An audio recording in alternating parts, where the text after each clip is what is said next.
আসসালামু আলাইকুম, আমন্ত্রণ বাংলাদেশের সংবাদে আপনাদের সাথে আছি নাদিরা আশরাফ। শুরুতেই বিআরবি কেবল সংবাদ শিরোনাম। নোয়াখালীতে গৃহবধূকে বিবস্ত্র করে নির্যাতনের ঘটনায় মামলা, গ্রেপ্তার 4, অপরাধ স্বীকার প্রধান 2 আসামির।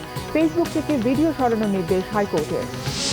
অপরাধীদের বিচারের দাবিতে রাজধানী সহ বিভিন্ন স্থানে ব্যাপক প্রতিবাদ। 2 জেলায় ধর্ষণের শিকার ছাত্রী ও প্রতিবন্ধী, শিশু ধর্ষণে 2 জন গ্রেফতার। ধর্ষণ বা অপরাধের দায় এড়াতে পারে না সরকার, বললেন ওবায়দুল কাদের। নারী নির্যাতন বিরোধী প্রতিরোধ কমিটি করার আহ্বান বিএনপির। শিশুদের উপর নির্যাতন রোধে সরকার কঠোর, জানিয়েছেন প্রধানমন্ত্রী। শিক্ষা জীবন অব্যাহত রাখতে অনলাইন ক্লাসে জোর দেওয়ার নির্দেশ। অবশেষে ভিসা মেয়াদের ভিত্তিতে টিকিট দিচ্ছে সৌদি এয়ার। টিকিট ও টোকেন দিচ্ছে বিমান। তারিখও পরিবর্তন করা হচ্ছে ফিরতি টিকিটধারীদের। দেখছিলেন বিআরবি কেবল সংবাদ শিরোনাম, এবারে বিস্তারিত। নোয়াখালীর বেগমগঞ্জে অনৈতিক প্রস্তাবে রাজি না হওয়ায় গৃহবধূকে বিবস্ত্র করে নির্যাতনের ঘটনার 1 মাস পর মামলা করেছেন নির্যাতিতা। এতদিন ভয়ে চুপ থাকলেও ফেসবুকে ভিডিও ভাইরাল হওয়ায় রবিবার 9 জনকে আসামি করে 2টি মামলা করেন তিনি। আসামি রহিম ও রহমতকে 3 দিন করে রিমান্ডে নিয়েছে পুলিশ। নোয়াখালী থেকে নুরুল আমিনের রিপোর্ট। 2 সেপ্টেম্বর নোয়াখালীর বেগমগঞ্জে স্বামীকে বেঁধে রেখে গৃহবধূকে ধর্ষণের চেষ্টা চালায় একদল বখাটে। ব্যর্থ হয়ে তাকে বিবস্ত্র করে বেধড়ক মারধর এবং ভিডিও ধারণ করে মানুষরূপী দানবেরা। এ ঘটনার পর ভয়ে এলাকা ছাড়েন নির্যাতিতা। জামাই বাড়িতে আইসে বাইরে ছেলে মেয়ে আসি তাদের উপর নির্যাতন করছে। আমার দুলাভাইরে কি করছে, কিছু কিছু ছেলেরা 2 হাত ধরে রেখেছে আর বসেইতেছে, আর বাকিটা আমার আম্মুর উপর হামলা করছে। তার বাবা জানান, অপরাধীরা প্রভাবশালী হওয়ায় এতদিন ভয়ে কিছুই বলতে পারেননি তিনি। বিচার চাই, বিচার ছাড়া তো আনার কাছে কিছু নাই রে বাবা। নিরীহ মানুষ হয় নরভয়ে বিচার চাই না বাদি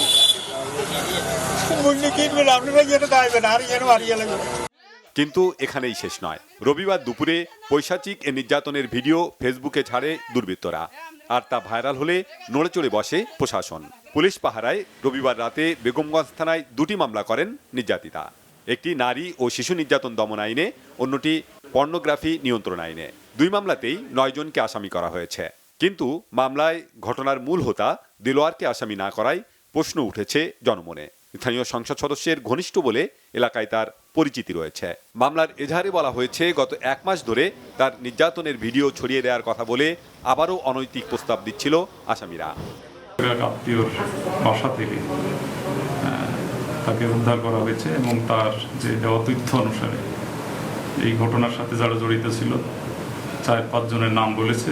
ভিডিও সামাজিক যোগাযোগ মাধ্যমে ছড়িয়ে দেওয়ার ঘটনায় রবিবার বিকালে আটক করা হয় আব্দুর রহিম ও রহমতকে। সোমবার বিকালে নোয়াখালীর চিফ জুডিশিয়াল ম্যাজিস্ট্রেট আদালত 2 আসামির 3 দিন করে রিমান্ড মঞ্জুর করেন। মধ্যযুগীয় এ নির্যাতনের ঘটনায় প্রতিবাদের ঝড় উঠেছে সারা দেশে। এ ঘটনার বিচার দাবিতে নোয়াখালী জেলা প্রশাসকের কার্যালয়ের সামনে মানববন্ধন করেছে বিভিন্ন সংগঠন। Banglavision news desk. এদিকে নোয়াখালী নারী নির্যাতনের ঘটনায় নারায়ণগঞ্জ থেকে দেলোয়ার ও ঢাকা থেকে প্রধান আসামি বাদলকে গ্রেফতার করেছে র্যাব। উদ্ধার করা হয়েছে অস্ত্র ও গুলি। সংবাদ সম্মেলনে র্যাব 11-র অধিনায়ক লেফটেন্যান্ট কর্নেল খন্দকার মোহাম্মদ সাইফুল ইসলাম জানিয়েছেন, গ্রেফতার করা ওই 2 জন অপরাধ স্বীকার করেছে। ব্ল্যাকমেইল করে টাকা আদায়ের জন্য দেলোয়ার বাহিনী ফেসবুকে ভিডিও আপলোড করেছে বলেও জানানো হয়। নোয়াখালীর বেগমগঞ্জের চাঞ্চল্যকর নারী নির্যাতনের ঘটনা যখন ফেসবুকে ভাইরাল, তখন গ্রেফতার আতঙ্কে দেলোয়ার বাহিনীর দেলোয়ার এলাকা ছেড়ে পালানোর চেষ্টা করে। র্যাব 11-র অভিযানে রবিবার গভীর রাতে নারায়ণগঞ্জ জেলার সিদ্ধিরগঞ্জ থানার চিটাগাং রোড এলাকা থেকে মূল হোতা দেলোয়ার বাহিনীর দেলোয়ারকে আটক করে। এ সময় তার কাছ থেকে একটি পিস্তল, একটি ম্যাগাজিন ও 2 রাউন্ড গুলি উদ্ধার করা হয়। পরে তার দেয়া তথ্যের ভিত্তিতে ঢাকার কামরাঙ্গীচর ফাঁড়ির গলি এলাকা হতে প্রধান আসামি নূর হোসেন বাদলকে গ্রেফতার করে। ওদিন রাত্রে ওই যেই গৃহবধূ নির্যাতিত হয়েছেন ওনাকে শ্লীলতাহানি এবং ওনাকে পরবর্তীতে ভাইরাল করার মাধ্যমে, ভিডিওতে ভাইরাল করার মাধ্যমে ওনার কাছ থেকে আর্থিক লাভবান হওয়ার জন্য, ব্ল্যাকমেল করে টাকা নেওয়ার জন্যই এরকম ঘটনা ঘটে থাকতে পারে। র্যাব সংবাদ সম্মেলনে আরও জানিয়েছে, ঘটনার দিন ৯-১০ জনের টিম ছিল, যারা সবাই দেলোয়ার বাহিনীর লোক। প্রাথমিকভাবে যতটুকু জানতে পেরেছি তাদের সম্পৃক্ততা ছিল এবং প্রত্যক্ষ এবং পরোক্ষভাবে তারা উভয়েই জড়িত। ভিডিওতে দেখে যাদেরকে চিহ্নিত করা গেছে এরা সবাই দেলোয়ার বাহিনীর লোক এবং এরা একত্রে চলাফেরা করে বিভিন্ন অপকর্ম করে থাকে। প্রাথমিক জিজ্ঞাসাবাদে আমরা যেটা ধারণা করছি, হয়তো কোনো কুমতলবে তারা ওখানে নারীর শ্লীলতাহানি করার উদ্দেশ্যেই ওখানে গিয়ে থাকতে পারে। এরকমের কোনো পূর্ব পরিকল্পনা বা পরিকল্পিতভাবে এই ঘটনা ঘটানো হয়েছে এরকমের কোনো আভাস আমরা এখনও পাইনি। এ ধরনের অপরাধ ভবিষ্যতে ঘটলে আরও কঠোর হস্তে দমন করা হবে বলেও জানিয়েছে র্যাব। দীপন দেওয়ান, বাংলা ভিশন, নারায়ণগঞ্জ, ঢাকা। অন্যদিকে নোয়াখালীতে নারী নির্যাতনের ঘটনায় সামাজিক যোগাযোগ মাধ্যমে ছড়িয়ে পড়া ভিডিও সরিয়ে ফেলার নির্দেশ দিয়েছে হাইকোর্ট। সেই সঙ্গে নির্যাতিত নারী ও তার পরিবারকে নিরাপত্তা দিতে বলেছে আদালত। একই সঙ্গে নোয়াখালীর এডিসি, জেলা সমাজসেবা কর্মকর্তা এবং চৌমুহনী কলেজের অধ্যক্ষকে 15 দিনের মধ্যে ঘটনা তদন্ত করে প্রতিবেদন দিতে বলা হয়েছে। এ ঘটনায় প্রশাসনের কোনো গাফিলতি আছে কিনা তা জানতে রুল জারি করেছে হাইকোর্ট। নোয়াখালীর বেগমগঞ্জে এক নারীকে বিবস্ত্র করে নির্যাতন ও তা ভিডিও আকারে সামাজিক যোগাযোগ মাধ্যমে ছড়িয়ে দেওয়ার ঘটনা সোমবার হাইকোর্টের নজরে আনেন আইনজীবী আব্দুল্লাহ আল মামুন। বিচারপতি মুজিবুর রহমান মিয়া ও বিচারপতি মহিউদ্দিন শামীমের দ্বৈত বেঞ্চ শুনানি শেষে 28 অক্টোবরের মধ্যে তদন্তের অগ্রগতি প্রতিবেদন জমা দিতে বলেন। 29 অক্টোবর পরবর্তী তারিখ নির্ধারণ করেন। আমি শুধু নিয়ে এসেছি যে ভিডিওটাকে ডিলিট করার জন্য, যাতে করে কমিউনিটির উপরে ইম্প্যাক্ট না পড়ে। বিটিআরসিকে ডাইরেকশন দেওয়া হয়েছে যে যত শীঘ্রই সম্ভব এটাকে রিমুভ করার জন্য, আর 29/10/2020-এ একটা সিডি আকারে কেবলমাত্র ইনভেস্টিগেশন পারপাসে কোর্টের ডেপুটি অ্যাটর্নি জেনারেলের কাছে এটাকে দিবার জন্য কোর্ট আদেশ প্রদান করে। শুনানিতে অংশ নিয়ে সুপ্রিম কোর্ট আইনজীবী সমিতির সভাপতি ও সম্পাদক সহ আইনজীবীরা এই ন্যাক্কারজনক ঘটনার প্রতিরোধে তাদের মতামত তুলে ধরেন। এই মর্মে রুল ইস্যু করেছেন কেন যে ওসি বেগমগঞ্জ তার কোনো ব্যর্থতা থাকলে তার বিরুদ্ধে কোনো ব্যবস্থা গ্রহণ করা হবে না এবং এই ঘটনার সঙ্গে যারা জড়িত তাদের বিরুদ্ধে প্রকৃতপক্ষে ব্যবস্থা গ্রহণ করার জন্য তাদের কেন নির্দেশনা প্রদান করা হবে না। আদালত এখানে আরেকটি নির্দেশনা দিয়েছেন, সেটি হচ্ছে ADC Noakhali, social welfare officer এবং চৌমুহনী কলেজের একজন প্রিন্সিপাল এখানে নেগলিজেন্স কার কার কী অবস্থা আছে সে সম্পর্কিত একটা রিপোর্ট দেওয়ার জন্য বলেছেন। আর ওসি বেগমগঞ্জকে নির্দেশনা দিয়েছেন আগামী 28/10/2020 তারিখের মধ্যে এই মামলার যে সর্বশেষ যে অবস্থা সেই অবস্থা সম্পর্কে আদালতকে অবহিত করার জন্য। নোয়াখালীর এসপিকে আদালত নির্দেশনা দিয়েছেন ওই নির্যাতিত পরিবারের প্রয়োজনীয় সংখ্যক পুলিশ ডিপ্লয় করতে হবে, নিয়োগ করতে হবে, নিয়োজিত করতে হবে, তাদের পরিবার যেন কোনো রকম নিরাপত্তাহীনতায় না ভুগে এবং মামলার বিচার চলাকালে মামলা নিষ্পত্তি না হওয়া পর্যন্ত সেটি বলবৎ থাকবে। আদালত অবজারভেশনে বলেছে যদি আজকে এই ধরনের ঘটনা যদি সোশ্যাল মিডিয়াতে না আসতো তাহলে এত বড় একটা অপরাধ সম্পর্কে আমরা জানতে পারতাম না। আদালত আরও আশ্চর্যজনকভাবে হয়েছে যে একটা নির্দিষ্ট এলাকার মধ্যে ঘটনার 32 দিন পরে কেন এটা মানুষের সামনে আসলো। এ ধরনের ঘৃণিত অপরাধের বিরুদ্ধে সাজার দাবি নিয়ে মানবাধিকার সংগঠনগুলো না আসার সমালোচনা করেন হাইকোর্ট। আহমেদ সরওয়ার, বাংলা ভিশন, ঢাকা। নোয়াখালীর বেগমগঞ্জে নারীকে বিবস্ত্র করে নির্যাতনের ঘটনার বিচারের দাবিতে ফুঁসছে সাধারণ মানুষ। শাহবাগ ও ঢাকা বিশ্ববিদ্যালয় সহ রাজধানীর বিভিন্ন স্থানে বিক্ষোভ করেছে বিভিন্ন সংগঠন। তাদের অভিযোগ, ক্ষমতাসীন দলের নেতাকর্মী ও তাদের মদদে সারা দেশে ধর্ষণের মহোৎসব চলছে। স্বরাষ্ট্রমন্ত্রীর পদত্যাগের দাবিও জানিয়েছে অনেকে।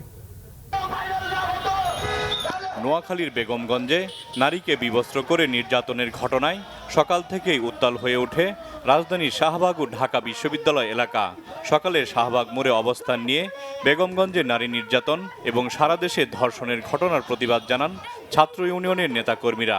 দায়ীদের বিচারের দাবিতে নেতাকর্মীদের প্রতিবাদী স্লোগানে উত্তাল হয়ে ওঠে শাহবাগ।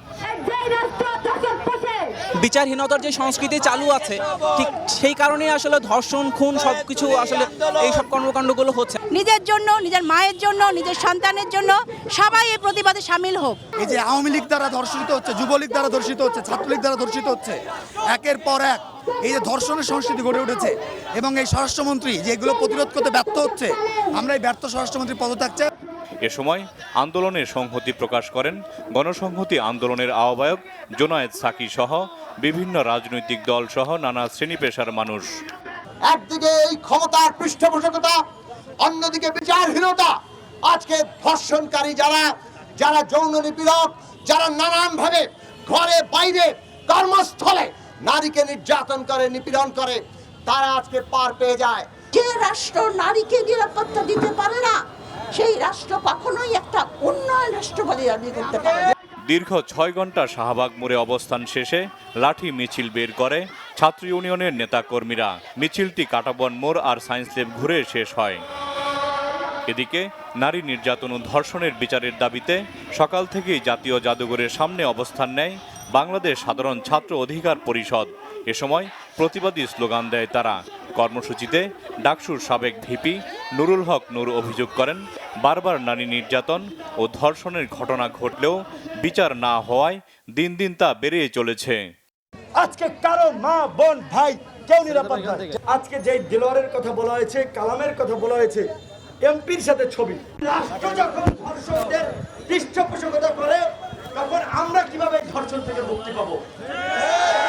সুতরাং এই ধর্ষকদের পৃষ্ঠপোষক সেই রাষ্ট্রের শাসকদের বিরুদ্ধে আন্দোলন গড়ে তুলতে হবে। অন্যদিকে রাজধানীর উত্তরায়ও বিক্ষোভ করেছে শিক্ষার্থীরা। প্রধান সড়ক কিছু সময় আটকে রেখে বিক্ষোভ করে তারা। ধর্ষক ও নারী নির্যাতনকারীদের বিচারের দাবিতে এ সময় স্লোগানে স্লোগানে মুখর হয়ে ওঠে রাজপথ। জাহাঙ্গীর আকন্দ, বাংলা ভিশন, ঢাকা। নোয়াখালীর বেগমগঞ্জে নারীকে বিবস্ত্র করে নির্যাতন এবং সিলেটের এমসি কলেজ সহ বিভিন্ন স্থানে নারী ধর্ষণের ঘটনার প্রতিবাদে বিক্ষোভ মিছিল ও মানববন্ধন হয়েছে দেশের বিভিন্ন জায়গায়। ধর্ষকদের দৃষ্টান্তমূলক শাস্তির দাবিতে মিছিল ও সমাবেশ হয়েছে চট্টগ্রামেও। বিভিন্ন সংগঠনের ব্যানারে চট্টগ্রাম প্রেস ক্লাবের সামনে অনুষ্ঠিত এই কর্মসূচিতে বক্তারা বলেন, ধর্ষণ বন্ধে ট্রাইব্যুনাল গঠন করে ধর্ষকদের দ্রুত বিচার শেষ করতে হবে। ব্রাহ্মণবাড়িয়ায় দুপুরে স্থানীয় প্রেস ক্লাবের সামনে বিক্ষোভ মিছিল ও মানববন্ধন হয়েছে সচেতন যুবকবৃন্দের উদ্যোগে। মানববন্ধন ও নারী সমাবেশ থেকে বগুড়া সমাজতান্ত্রিক মহিলা ফোরাম বলেছে, রাজনৈতিক ক্ষমতার আশ্রয় প্রশ্রয়ে দেশে গণধর্ষণ মহামারী আকার ধারণ করেছে।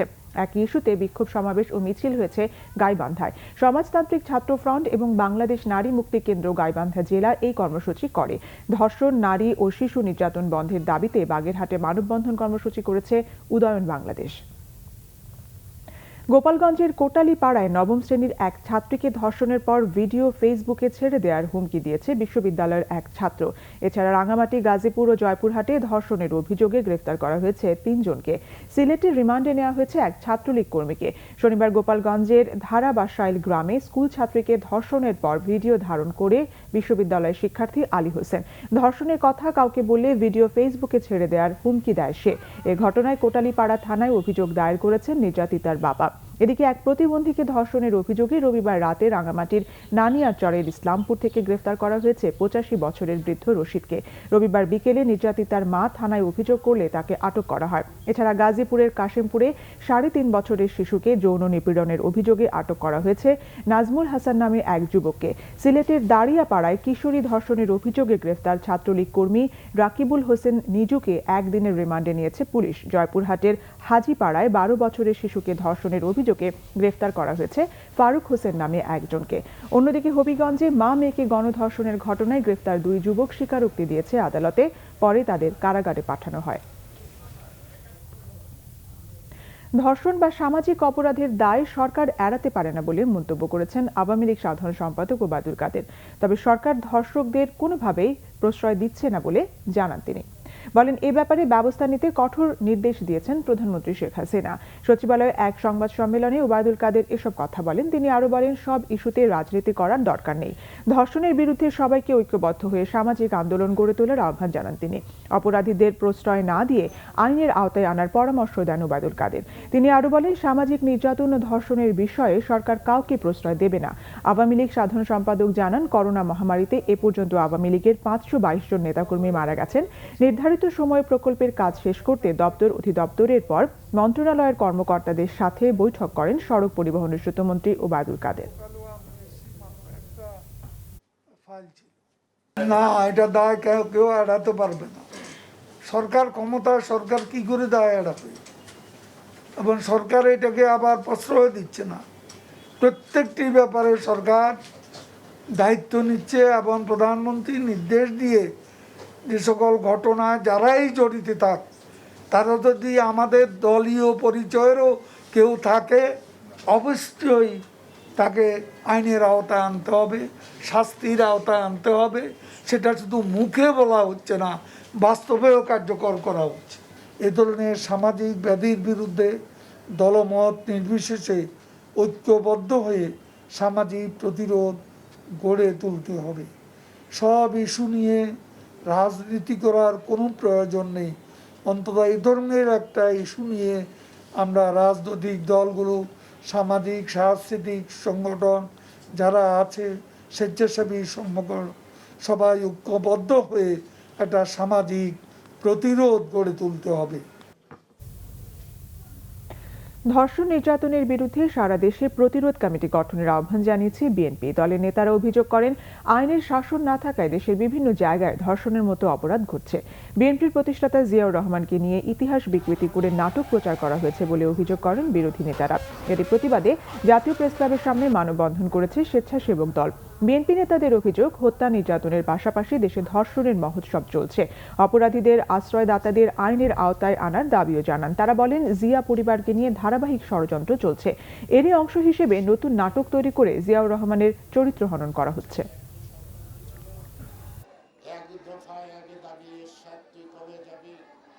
কত বিপর্যয়, কত আর্তনাদ আমাদের শুনতে হবে তার কোনো ঠিক নেই। বন্ধুরা আমার, এই জন্যই বলেছি, পাড়ায় মহল্লায় যারা গণতন্ত্রের পক্ষে, যারা ন্যায়ের পক্ষে, যারা সত্যের পক্ষে, যারা মত প্রকাশের স্বাধীনতার পক্ষে, তারা ঐক্যবদ্ধ হয়ে পাড়ায় পাড়ায় কমিটি করে এই কুৎসিত, এই অশ্রাব্য, এই দানব, এই নারীর সম্ভ্রমহারী যুবলীগ ছাত্রলীগকে প্রতিহত করার আমাদের কমিটি গঠন করতে হবে। শিশুদের উপর অত্যাচার নির্যাতন রোধে সরকার কঠোর ব্যবস্থা নিচ্ছে বলে জানিয়েছেন প্রধানমন্ত্রী শেখ হাসিনা। শিশুদের শিক্ষা জীবন যেন ব্যাহত না হয় সেজন্য অনলাইন ক্লাসের উপর সরকার জোর দিয়েছে বলে জানান প্রধানমন্ত্রী। গণভবন থেকে ভিডিও কনফারেন্সের মাধ্যমে বিশ্ব শিশু অধিকার দিবস ও শিশু অধিকার সপ্তাহ 2020-এর উদ্বোধনী অনুষ্ঠানে প্রধানমন্ত্রী শেখ হাসিনা বলেন, মানুষের মতো মানুষ হিসাবে শিশুদের তৈরি করতে হবে। শিশুদের বিকশিত করতে সরকারের নানা ধরনের পদক্ষেপের কথাও উল্লেখ করেন প্রধানমন্ত্রী। জানান, প্রতিবন্ধী শিশুরা যেন সমাজে অবহেলিত না হয় সেজন্য নানাভাবে তাদের প্রস্তুত করা হচ্ছে। তাদের নিরাপত্তার ব্যবস্থা আমরা নিচ্ছি। নানা ধরনের যে অত্যাচার নির্যাতন কোনো কিছু হলে পরে সাথে সাথে তার বিরুদ্ধে যাতে ব্যবস্থা নেওয়া যায় সেদিকে আমরা বিশেষ দৃষ্টি দিচ্ছি। কারণ আমরা চাই আমাদের শিশুরা নিরাপদ থাকবে, সুন্দরভাবে বাঁচবে, মানুষের মতো মানুষ হবে, সেটাই আমাদের লক্ষ্য। তিনি বলেন, করোনায় স্কুল বন্ধ থাকায় সরকার অনলাইন ক্লাসের উপর জোর দিয়েছে। এমনকি ঘরবন্দি শিশুদের বিষয়ে অভিভাবকদের আরও যত্নবান হওয়ার আহ্বান জানান প্রধানমন্ত্রী। করোনা ভাইরাসের কারণে আমরা স্কুল খুলতে পারছি না, বাচ্চারা স্কুলে যেতে পারছে। এটা বাচ্চার জন্য সত্যি খুব কষ্টের, কারণ ঘরের মধ্যে বসে থাকা বা কোনো কিছু করা, কী করবে তারা? সেখানে আমি আমার সমস্ত বাবা মাকে বা গার্জেনদের বলবো, আপনারা অন্তত পক্ষে এই করোনা ভাইরাস যেহেতু স্কুলে যেতে পারছে না, কিন্তু বাচ্চাদের অন্তত কাছাকাছি কোনো পার্কে বা কোথাও আপনার বাচ্চাদের অন্তত দিনে 1 ঘন্টার জন্য হলেও তাদেরকে একটু নিয়ে যাবেন। ছোটাছুটি করা, খেলাধুলা, সেগুলি যেন তারা করতে পারে সেই সুযোগটা সৃষ্টি করে দেওয়া দরকার আমি মনে করি। কারণ তাদের স্বাস্থ্যের জন্য, তাদের মানসিক অবস্থার জন্য সব দিক থেকে এটা খুবই দরকার। প্রযুক্তি ব্যবহার করেই আমাদের শিশুদের লেখাপড়াটা যাতে নষ্ট না হয় সেটার জন্য চালু থাকে, সেদিকে আমরা বিশেষভাবে দৃষ্টি দিচ্ছি। অনুষ্ঠানের শুরুতে বঙ্গবন্ধুকে নিয়ে লেখা 3টি বইয়ের মোড়ক উন্মোচন করেন প্রধানমন্ত্রী শেখ হাসিনা। সৈয়দ আব্দুল মুহিত, বাংলাভিশন, ঢাকা। শেষ পর্যন্ত ভিসার মেয়াদের ভিত্তিতে টিকিট দেওয়া শুরু করেছে সৌদি আরাবিয়ান এয়ারলাইন্স। 13 অক্টোবরের মধ্যে যাদের ভিসার মেয়াদ শেষ হচ্ছে তাদের আগে টিকিট দেওয়া হচ্ছে। পর্যায়ক্রমে অন্যদেরও দেওয়া হবে। এদিকে বিমান আগে থেকে ভিসার মেয়াদ দেখে টিকিট ও টোকেন দিচ্ছে, তবে 2 এয়ারলাইন্স শুধু নিজেদের ফিরতি টিকিটধারীদের তারিখ পরিবর্তন করে দিচ্ছে। ভিসার মেয়াদ যাদের একেবারেই শেষের দিকে তাদের আগে টিকিট দেওয়ার সিদ্ধান্ত রবিবার নেয় সৌদি এয়ারলাইন্স। সেই অনুযায়ী ফর্ম পূরণ করেন যাত্রীরা। এয়ারলাইন্স কর্তৃপক্ষ তাদেরকে ফোন ও SMS এর মাধ্যমে টিকিটের জন্য আসতে বলছে। অনেকেই সেই বার্তায় সাড়া দিয়ে এসেছেন টিকিট নিতে। রাত্রে আমার কল করা হয়েছে এবং SMS করা হয়েছে আমার মোবাইলে। তো আমরা SMS পাই নাই, ফোনও পাই নাই। তখন আমরা সকালে আসি এখানে অপেক্ষা করার পর আমরা যখন সিকিউরিটির দেখাইলাম যে আমাদের সমস্যা কম, তখন 10 তারিখ আমার সময় 10 তারিখ, তো আমাকে এখন ভিতরে ঢোকার সুযোগ দিচ্ছে। কালকে যদি ফ্লাইট দেয়, যদি করোনা রিপোর্টটা সকাল সকাল পাই তাহলে তো কোনো সমস্যা নাই। আর যদি কালকে করোনা রিপোর্টটা না পাই আমরা, তাহলে কিভাবে যাব? 1টা বাজে ফ্লাইট হইলে আমাদের ঢুকতে হবে 8টা বাজে এয়ারপোর্ট ঢুকতে হবে। তো সকাল 8টা বাজে এয়ারপোর্ট ঢুকতে হলে আমরা কি আজকে করোনা সার্টিফিকেট পাবো হাতে? এটাই আমাদের সমস্যা। যদি আমাকে 7 তারিখে দেয় তাহলে আমাকে সবচেয়ে সুবিধা হবে বেশি আর কি। সৌদি এয়ারলাইন্সের কোনো কর্মকর্তা গণমাধ্যমে কথা না বললেও গেটে হ্যান্ড মাইকে দেয়া হচ্ছে ঘোষণা। সংবাদ প্রচারে তাই ভরসা এই তথ্যই। আর 14 এবং 15 তারিখ যাদের ভিসার মেয়াদ, আপনারা একটু অপেক্ষমান অবস্থায় থাকেন। 13 তারিখ হয়ে গেলে আপনাদেরটাও ইনশাল্লাহ হবে। আর 16 তারিখ, 17 তারিখ, 18 তারিখ আপনারা হয়তো এখানে কষ্ট না করে যার যার বাসায় চলে যান। আপনারা আগামীকাল আসবেন। এদিকে বিমান বাংলাদেশ এয়ারলাইন্স দ্বিতীয় দিনের মতো ভিসার মেয়াদের ভিত্তিতে টিকিট দিচ্ছে। বিমানের মতিঝিল অফিসের সামনে আসা যাত্রীদের মধ্যে যাদের মেয়াদ একেবারেই কম তাদের টিকিট দেওয়া হচ্ছে, আর মেয়াদ বেশি থাকলে দেয়া হচ্ছে টোকেন।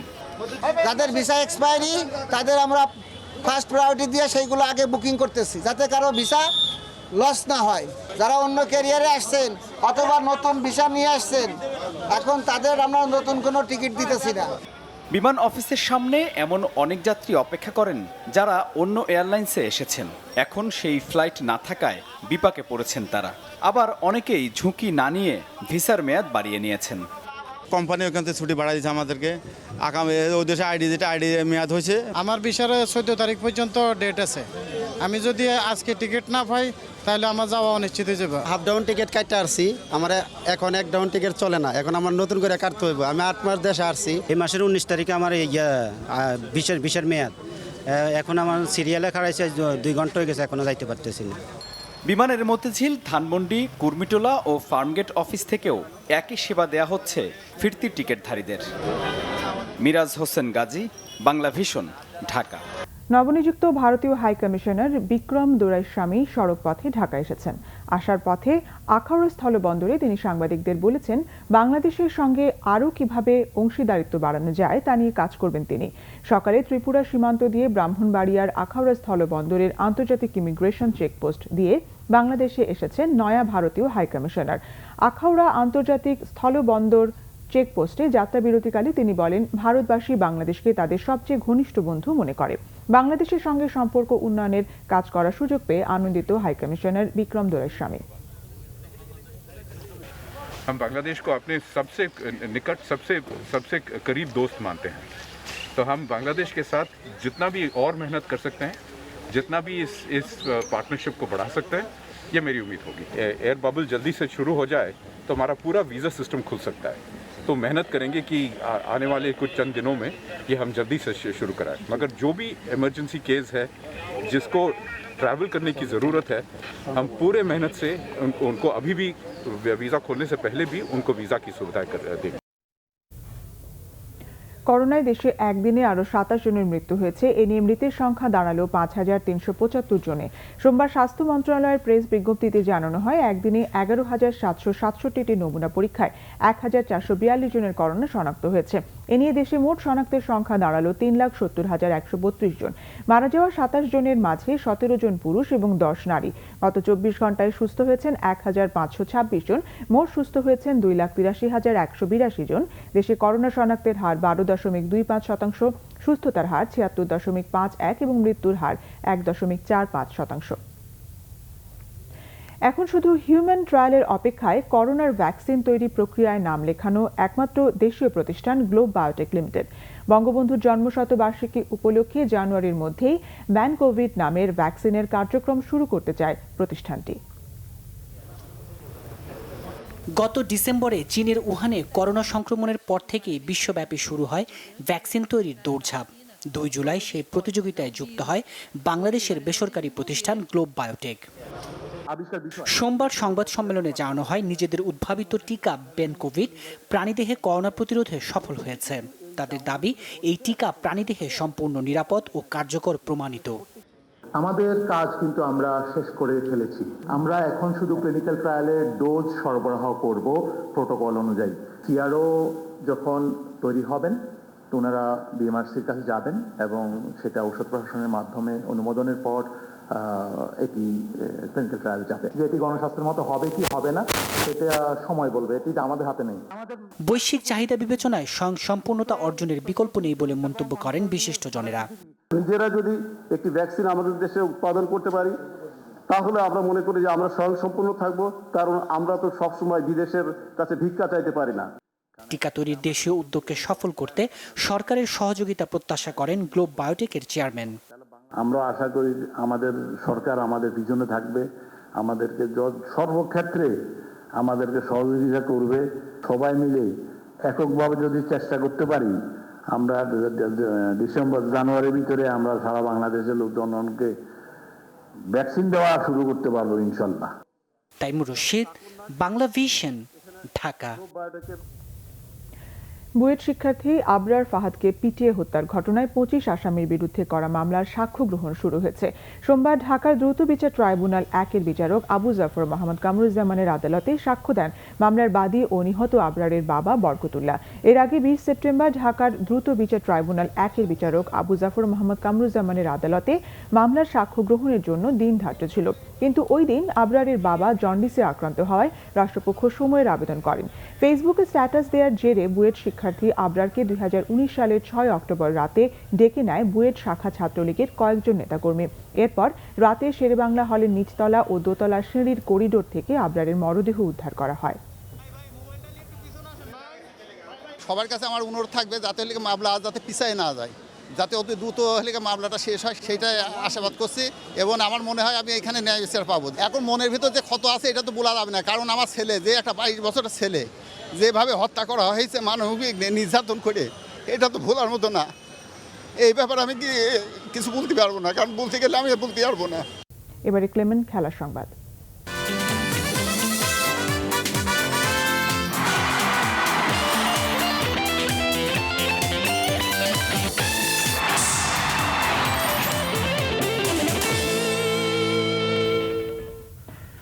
অক্টোবরের পর জাতীয় দল, এইচপি ও অনূর্ধ্ব-19 ক্রিকেটারদের নিয়ে 3 দলের একটি দিবারাত্রির ওয়ানডে ম্যাচ আয়োজন করতে যাচ্ছে বাংলাদেশ ক্রিকেট বোর্ড।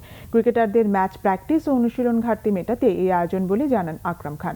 এদিকে টানা চতুর্থবার বাফুফের সিনিয়র সহসভাপতি নির্বাচিত হয়ে আব্দুস সালাম মুর্শেদী বলেছেন, তাদের বিপক্ষে ব্যর্থতার যে অভিযোগ ছিল সেগুলো এই জয়ে মিথ্যা প্রতীয়মান হয়েছে। আন্তর্জাতিক ম্যাচ না হলেও ঘরোয়া ক্রিকেটের ব্যাপক প্রস্তুতি নিচ্ছে বিসিবি।